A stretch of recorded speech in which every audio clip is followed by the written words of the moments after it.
Првиот бебешки плач во Велешката болница се слушна утрово, нешто после 9 часот. Се роди Изабела. Таа е првото родено бебе во градот во новата година. На свет ја донесе незината мајка, 24-годишната Марија Иванова, на кого ова и е второ дете. Супер се испадна во најдобар ред. Супер пресреќна. Господ на сите нека дава барем по еднама, убаво е, две, кој колку може, да. Иако првото бебе се роди на вториот ден од новата година, персоналот од гинеколошко-акушерското одделение во Велешката болница имал полни раце работа. На последниот ден од минатата година се родиле две бебиња, од кое второто на 10 минути пред полноќ.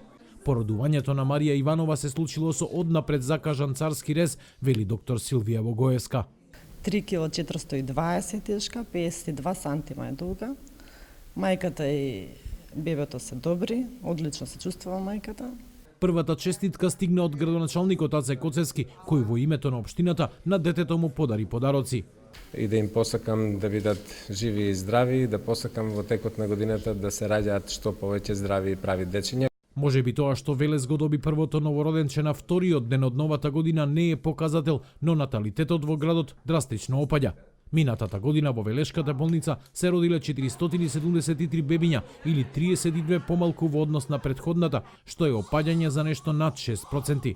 Градоначалникот Коцевски вели дека е загрижен за негативниот тренд, но дека Велес не е исклучок од целиот регион во кој секоја година се раѓаат се помалку бебиња.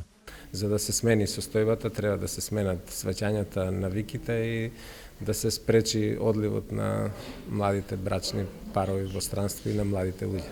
Но тоа е сложена операција и треба време да помине, затоа што и во државите кои се со години членки на Европската унија трендот на иселување продолжува, значи тоа е еден глобален тренд во европски, во светски размери. Пред 20 на години, бројот на новороденчиња во Велес за една година не паѓаше под 1000. Во однос на тие години, денес наталитетот е намален за речиси 2/3. Како резултат на тоа, во Велес во последните 15 на години се затворија 2 основни училишта.